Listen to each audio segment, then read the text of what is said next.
बंगाल में बीजेपी के खिलाफ बनेगा महागठबंधन। पहली बार वाम दलों के साथ गठबंधन को तैयार ममता। वाम दलों की तरफ से टीएमसी को लेकर दिए नरमी के संकेत। बीजेपी पर भारी कांग्रेस, वाम दल और टीएमसी की एकता। पश्चिम बंगाल में बड़ा सियासी उलटफेर होता दिखाई दे रहा है। पहली बार टीएमसी और वाम दलों के बीच गठबंधन के संकेत मिलते दिखाई दे रही हैं। टीएमसी चीफ ममता बनर्जी, जिनकी सियासत ही वाम दलों के विरोध से शुरू हुई थी, अब वो अपनी रणनीति बदलने के लिए तैयार दिखाई दे रही हैं। और उसका कारण है हाल ही में हुए बंगाल विधानसभा चुनाव, जिसमें 15 साल के शासन के बाद टीएमसी सत्ता से बाहर हो गई और बीजेपी सत्ता में आ गई। ममता अभी तक ये मान रही थी कि वो अकेले बीजेपी को बंगाल में हरा सकती हैं, लेकिन इस बार के नतीजों के बाद अब वो बीजेपी के खिलाफ महागठबंधन बनाने की तैयारी में है।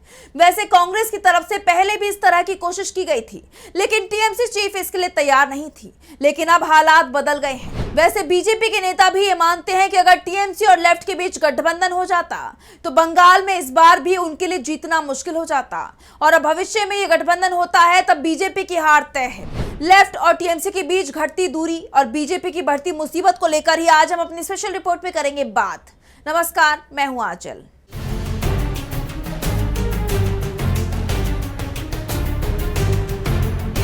टीएमसी चीफ ममता बनर्जी ने अब विपक्षी दलों को साथ आने की अपील की है। उन्होंने साफ साफ संकेत दे दिए हैं कि बीजेपी के खिलाफ बनने वाले गठबंधन में उन्हें वाम दलों से कोई आपत्ति नहीं है। ममता के बयान से बंगाल के साथ ही पूरे देश की सियासत में एक बड़ी हलचल पैदा हो गई है, क्योंकि ममता बनर्जी ने ही 3 दशक पुराने वामपंथी किले को ढहाया था।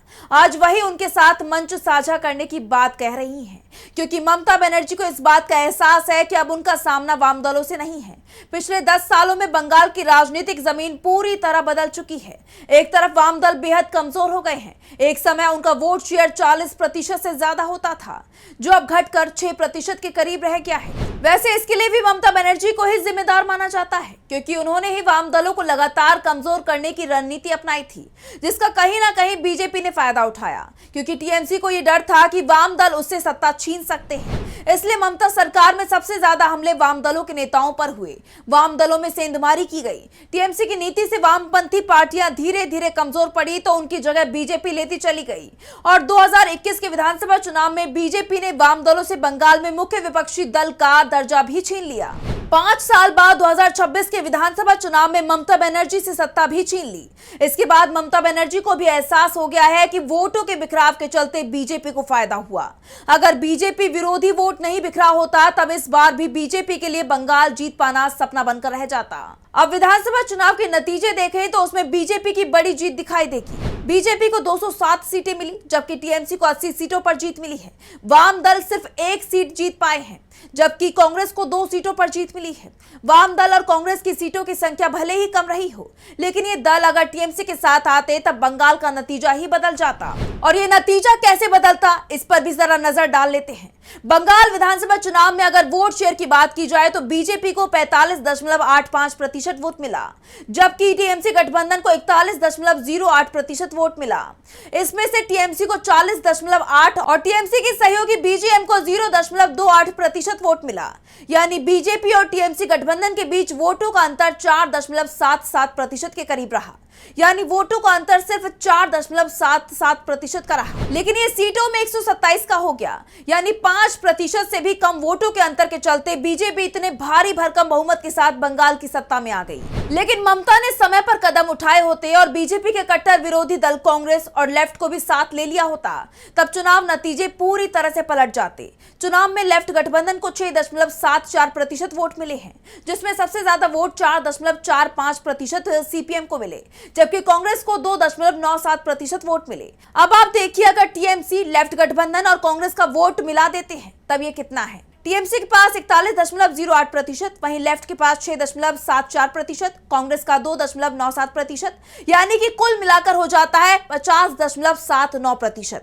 अब आप खुद समझ सकते हैं कि खेल कहां हो गया। अगर टीएमसी लेफ्ट गठबंधन होता तब इस गठबंधन के पक्ष में 50.79% वोट होता, जबकि बीजेपी को वोट मिला 45.85%। यानी बीजेपी विरोधी गठबंधन के पास वोटों के मामले में बीजेपी से 4.94% की बढ़त होती।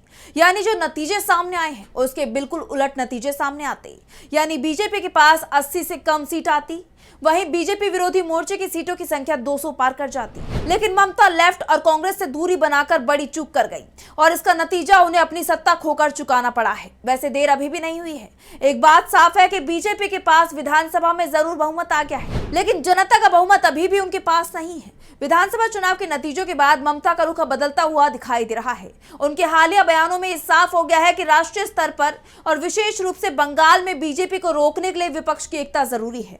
उन्होंने कहा कि अगर देश को बचाना है और धर्मनिरपेक्षता को कायम रखना है तो सभी गैर भाजपाई ताकतों को एक साथ आना होगा। इसमें उन्होंने विशेष रूप से लेफ्ट पार्टियों के साथ अल्ट्रा लेफ्ट विचारधारा वाले दलों और गुटों का नाम लेकर सबको चौंका दिया है, क्योंकि अल्ट्रा लेफ्ट विचारधारा वाले समूह अक्सर संसदीय राजनीति से दूरी बनाकर रखते हैं या बेहद कट्टर रुख अपनाते हैं। ममता का उन्हें साथ आने का न्योता देना यह दिखा रहा है कि वो बीजेपी के खिलाफ एक संयुक्त मोर्चा बनाने के लिए किसी भी हद तक जाने को तैयार हैं।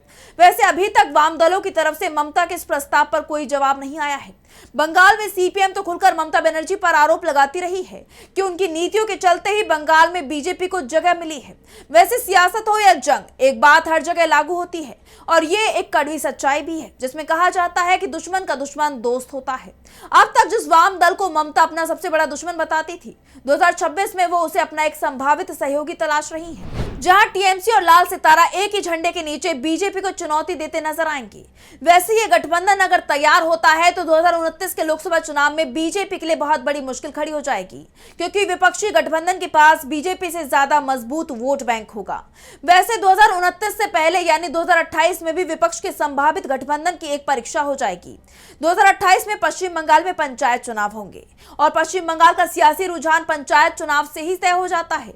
अगर विपक्षी दल पंचायत चुनाव में सत्ताधारी दल का बराबरी से मुकाबला करते दिखाई दे तो ये सत्ता परिवर्तन के संकेत माने जाते हैं। 2023 के पंचायत चुनाव में टीएमसी को बीजेपी ने जबरदस्त टक्कर दी थी। वैसे बीजेपी का आरोप था कि उसके कई उम्मीदवारों को टीएमसी ने नामांकन तक दाखिल करने नहीं दिया था, लेकिन जहां भी बीजेपी उम्मीदवार मैदान में उतरा उसने टीएमसी को टक्कर दी और उसके बाद 2026 में बीजेपी सत्ता पर कब्जा जमाने में कामयाब हो गई।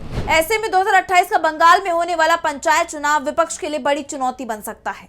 फिलहाल विपक्षी एकता की कोशिश अभी ममता बनर्जी की तरफ से शुरू की गई है और ये तय माना जा रहा है कि कांग्रेस का साथ ममता बनर्जी को आसानी से मिल जाएगा। लेफ्ट के फैसले पर जरूर सभी की नजरें हैं, लेकिन विचारधारा के स्तर पर देखा जाए तो लेफ्ट बीजेपी के साथ कभी नहीं जाएगा, ये तय है। टीएमसी के साथ वो जा सकता है, लेकिन इसमें भी सबसे महत्वपूर्ण भूमिका कांग्रेस को ही निभानी पड़ेगी। अगर ये गठबंधन तैयार होता है तब पश्चिम बंगाल में बीजेपी की मुश्किलें बढ़ जाएगी, क्योंकि फिर बीजेपी विरोधी वोटों के बंटवारे की पूरी संभावना ही खत्म हो जाएगी और बीजेपी की जीत में सबसे बड़ा हाथ बीजेपी विरोधी वोटों के बंटवारे का ही होता है। ममता अब इसी को रोकने की कोशिश करती दिखाई दे रही है।